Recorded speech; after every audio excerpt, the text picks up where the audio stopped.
મિત્રો, ધોરણ 12 વિષય BA ચેપ્ટર નંબર 4 વ્યવસ્થા તંત્ર. વ્યવસ્થા તંત્રની અંદર આપણે એના વ્યવસ્થા તંત્રનું માળખું જોયું કે ભાઈ એના 5 પ્રકારો છે. પ્રક્રિયાના તબક્કા જોયા, 5 પ્રકારો જોયા: રૈખિક વ્યવસ્થા તંત્ર, કાર્યાનુસાર વ્યવસ્થા તંત્ર, વૈદિક વ્યવસ્થા તંત્ર, અવૈદિક વ્યવસ્થા તંત્ર અને શ્રેણિક વ્યવસ્થા તંત્ર. એ જોયા પછી આપણે વિકેન્દ્રીકરણ જોયું. હવે લાસ્ટ ટોપિક છે સત્તા સોંપણી ચેપ્ટરનું. સત્તા સોંપણીની અંદર હવે આપણે જોઈએ એનો અર્થ કે ભાઈ કાયદાની દ્રષ્ટિએ સત્તા એટલે કાયદેસર રીતે પગલાં લેવાનો અધિકાર, પરંતુ ધંધાકીય એકમમાં સંચાલનની દ્રષ્ટિએ જોઈએ તો સત્તા એટલે હુકમો આપવાનો અને તેનો અમલ થાય તે જોવાનો અધિકાર. આમ જોવા જઈએ તો આપણે સત્તા કોને કહીએ કે જેના હાથમાં સત્તા હોય એ કોઈ પણ પગલાં લઈ શકે, કાંઈ પણ એ કરી શકે. કોઈ દંડ, સજા, કોઈ પણ બાબત અંગે નિર્ણય આ બધું લઈ શકે. પણ ધંધાની દ્રષ્ટિએ સત્તા એટલે શું કીધું છે કે આપણા હાથ નીચે જે કોઈ કામ કરતા હોય એને આપણે હુકમ આપીએ અને એ કામનો અમલ કરવાની સત્તા, અમલ થાય તે જોવું એટલે સત્તા. જેમ એકમનું કદ વિસ્તરતું જાય તેમ ઉચ્ચ સંચાલકો કેટલાક કાર્યો અંગેની સત્તા અને તેનો અમલ થાય છે કે નહીં તે જોવાનો અધિકાર મદદનીશોને સોંપે છે. જો એકમનું કદ નાનું હોય તો સંચાલક એક જ આ બધી કામગીરી કરશે, પણ જ્યારે એકમનું કદ વધતું જાય, એકના હાથે એકલો સંચાલક બધે પહોંચી નહીં વળે, એવા સંજોગોની અંદર એ કામ પોતાના મદદનીશોને, અધિકારીઓને સોંપે છે કે હવે એ દેખરેખ રાખશે એટલે એને સત્તા સોંપાય છે. જો મદદનીશોને પોતાને સોંપવામાં આવેલા આ કાર્યો અસરકારક રીતે પાર પાડી શકે તે માટે તેમને કાર્ય કરવા માટેની સત્તા અને તેનો અમલ થાય તે જોવા માટેની સત્તા આપવી પડે છે, જેને સત્તા સોંપણી કહેવાય છે. હવે તમે મદદનીશોને કામ સોંપો છો તો એને કામ કરાવડાવવાનું છે. કામ બોલવાથી કોઈ કરશે નહીં. એના હાથમાં સત્તા હશે, એનું વર્ચસ્વ હશે તો એના હાથ નીચે રહેલા અધિકારીઓ, એનું કામદારો એ અધિકારીઓનું કામ કરશે. કે ભાઈ એના હાથમાં સત્તા હોય કે જો કોઈ કર્મચારી કે કામદાર મોડો આવે અથવા કોઈ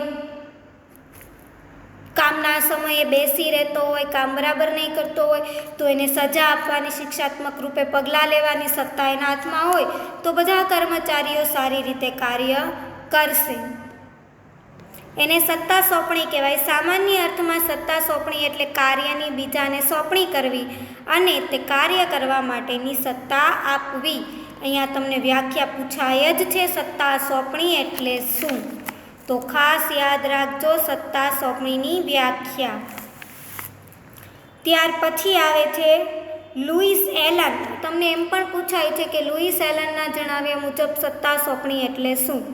તો લુઈસ એલનના જણાવ્યા મુજબ સત્તા સોંપણી એ એક એવી પ્રક્રિયા છે જેમાં સંચાલક પોતાને મળેલ સત્તામાંથી વિશિષ્ટ વિધિસર રૂપ તેના મદદનીશોને કાર્ય અને ફરજોની સત્તા સોંપે છે. સંચાલક જે છે પોતાને મળેલ સત્તા છે એમાંથી વિધિસર રીતે જેટલી જરૂર છે એટલી, જે પ્રમાણે જરૂર છે એટલી, એ પ્રમાણેની સત્તા તેના મદદનીશોને કાર્ય અને ફરજોની સોંપણી કરે છે. કે ભાઈ આ કાર્ય કરવાની એની ફરજ છે, એના બદલામાં એને આ સત્તા સોંપવામાં આવે છે અને મદદનીશોને અન્ય વ્યક્તિઓનો સહકારથી જે તે કાર્યનો અમલ કરાવવાના હેતુસર સભાનતાપૂર્વક તેનો સ્વીકાર કરે છે. મદદનીશો છે એ અન્ય વ્યક્તિઓના સહકારથી એકબીજા કર્મચારીઓ મળીને કાર્ય વિધિસર સમયસર રીતે પૂરું કરવાનો સ્વીકાર કરે છે. સત્તા સોંપણીમાં જવાબદારીનો ખ્યાલ પણ પૂરક છે.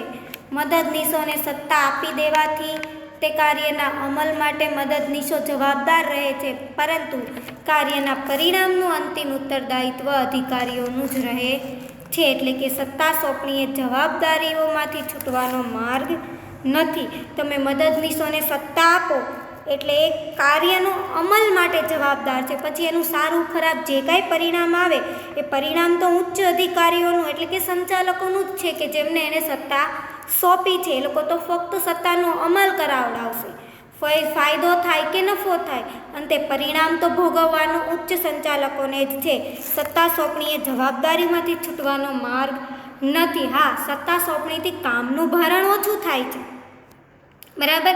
ઉચ્ચ સંચાલકના કામના ભારમાં ઘટાડો થાય છે, પણ જે વર્ષના અંતે પરિણામ આવે છે એ ભોગવવાનું તો અંતે કોને રહે છે? સંચાલકને જ રહે છે. એટલે એ કામમાંથી છૂટે છે, જવાબદારીઓમાંથી નહીં. હવે આપણે જોઈએ સત્તા સોંપણીનું મહત્વ. સત્તા સોંપણીના મહત્વની અંદર કીધું છે તમને, સત્તા સોંપણીએ ઉચ્ચ સંચાલકોને કામગીરીમાં રાહત આપે છે, જેના કારણે તેઓ નીતિ વિષયક નિર્ણયો પર ધ્યાન કેન્દ્રિત કરી શકે. કારણ કે જો એકમનું કદ વધારે મોટું હોય તો આવા સમયે શું થાય કે સંચાલકોનું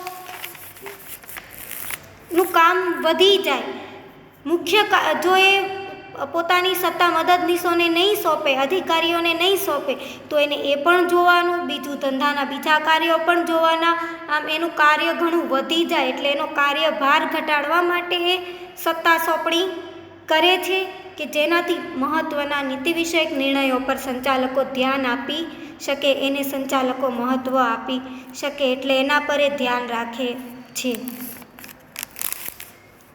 મદદનીશોને જેના દ્વારા સંચાલક કાર્યક્ષમ રીતે થાય છે, તેથી કહી શકાય કે સત્તા એ સંચાલનની ચાવી છે, જ્યારે સત્તા સોંપણી એ વ્યવસ્થા તંત્રની ચાવી છે.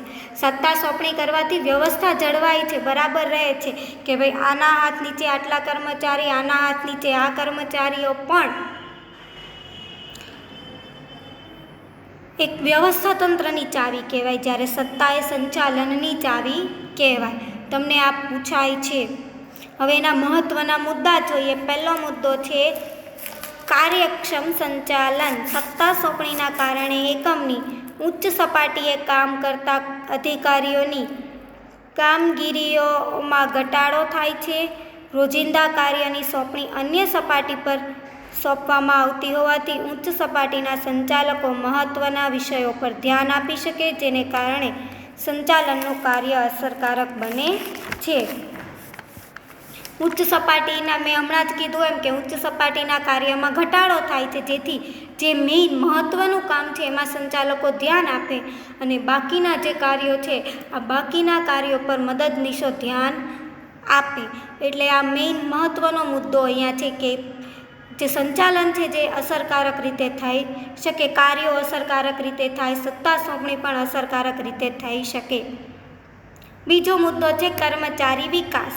એકમમાં કાર્ય કરતા વિવિધ કર્મચારીઓને સત્તા સોંપણી દ્વારા વિવિધ નિર્ણયો લેવા માટેની તક મળે છે, જેના કારણે તેમના આત્મવિશ્વાસમાં વધારો થાય. વારંવાર એક જ પ્રકારના નિર્ણયો લેવાના હોવાથી નિર્ણય શક્તિ વધુને વધુ તર્કગત અને અસરકારક બને છે. સંચાલકો પોતાની અમુક જવાબદારી મદદનીશોને સોંપે છે, જેનાથી મદદનીશોને શું થાય, એને મનમાં એવું ફીલ થાય કે નહીં, મને કામ સોંપ્યું એક સારી વસ્તુ છે, અને આત્મવિશ્વાસમાં આપમેળે વધારો થાય. એ પોતાનું કામ સમજીને સારી રીતે કામ કરશે, જેનાથી એનામાં નિર્ણયો લેવાની શક્તિ વધશે. કારણ કે જેને સત્તા સોંપણી થઈ છે એ લોકો નિર્ણયો લેવાની સત્તા પણ એની પાસે હોય છે. એટલે એમાં શું થાય, સત્તા સોંપણી પણ થઈ શકે છે. એટલે એ વસ્તુ પણ ત્યાં જરૂરી છે. અભિપ્રેરણ. સત્તા સોંપણી દ્વારા કર્મચારીઓની પ્રતિભાને વિકસાવવાની તક મળે છે, જેના દ્વારા અનેક મનોવૈજ્ઞાનિક ફાયદા પણ છે, કે જ્યારે અધિકારી દ્વારા મદદનીશને કાર્યની સોંપણી કરવામાં આવે છે અને જવાબદારી સોંપવામાં આવે છે, ત્યારે તાબેદાર માત્ર તે કાર્યમાં સહભાગીદાર નથી થતો, પરંતુ તે કાર્યની સફળતાથી તેના આત્મસન્માનમાં વધારો થાય અને અભિપ્રેરણ મળે છે. ફક્ત તમે એને કાર્ય સોંપેલું છે, ફક્ત એ કાર્ય કરે છે, પણ જો એ કાર્ય કરવાથી નફો થાય, વધુ સફળતા પ્રાપ્ત થઈ હોય, તો એને પણ મનમાં એવું થશે કે નહીં, આ કામ મને સોંપવામાં આવેલું હતું, આ કામ મારા હાથ નીચે થયું, જેનાથી એક સારી સફળતા મળી, એનામાં આત્મવિશ્વાસ થાય, નહીં મેં કંઈક સારું કર્યું, એનામાં નિર્ણય શક્તિ પણ વિકસે. વારંવાર એકની એક વસ્તુ વારંવાર લેવાતી હોવાથી એનામાં આવડત પણ વિકસે અને પરિણામે પ્રોત્સાહિત થશે કે નહીં, બીજી વાર આનાથી પણ વધુ સારું કાર્ય કરીશ. વિશિષ્ટકરણનો લાભ. એકમમાં કામ કરતી બધી જ વ્યક્તિઓ પાસે બધા જ પ્રકારના કાર્યની કુશળતા કે સફળતા નહીં હોય એ સ્વાભાવિક છે. સત્તા સોંપણીને કારણે જુદી જુદી વ્યક્તિઓને કાર્યની જવાબદારી અને સત્તા અપાય છે. આ દરેક વ્યક્તિની લાયકાત કૌશલ્ય અલગ અલગ હોવાથી વિશિષ્ટીકરણનો લાભ મળે છે.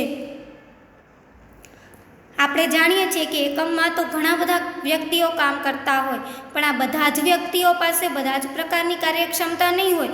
કોઈ વ્યક્તિ હિસાબમાં આગળ પડતો હોય તો કોઈક વેચાણમાં આગળ પડતો હોય, કોઈક ઉત્પાદનમાં આગળ પડતા હોય, બરાબર. બધા અલગ અલગ નિષ્ણાંતો હોય, અલગ અલગ કાર્યની અંદર આગળ પડતા હોય, બધા એક જ પ્રકારના કામો કરી શકતા હોય નહીં. તો આપણે આપણા ધંધાની અંદર આવા બધા જ પ્રકારના જ્ઞાનીઓ ભેગા થાય તો વિશિષ્ટકરણનો લાભ મળે, નવી નવી પદ્ધતિઓ વિકસે, બધા નવી રીતે કામ કરે.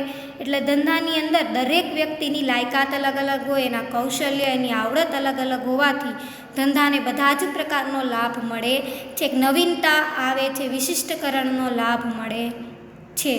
સંકલન.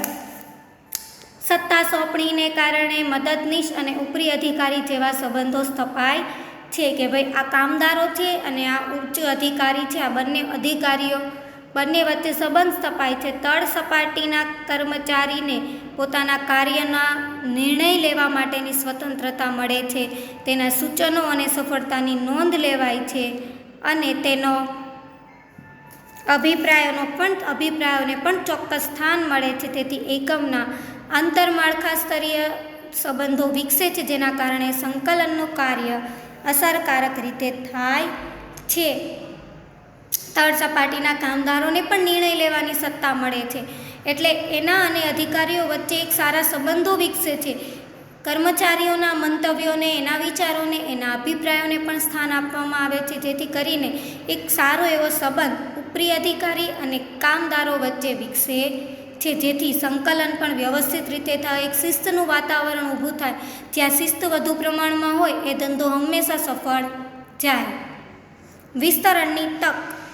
સત્તા સોંપણી દ્વારા એકમના કેટલાક કાર્યો મદદનીશોને સોંપી ઉચ્ચ સંચાલકો ધંધાકીય એકમના વિસ્તરણનો વિચાર કરી શકે છે, જેના દ્વારા એકમનો વિસ્તાર વધારી હેતુ સિદ્ધ કરી શકાય. એક જ વ્યક્તિ બધું કામ કરતા હોય ત્યાં ધંધાનું કદ લિમિટ હોય, મર્યાદિત હોય, પણ મદદનીશોને કામ સોંપવાથી એનો સંચાલકોનો કાર્યભાર ઘટી જાય છે.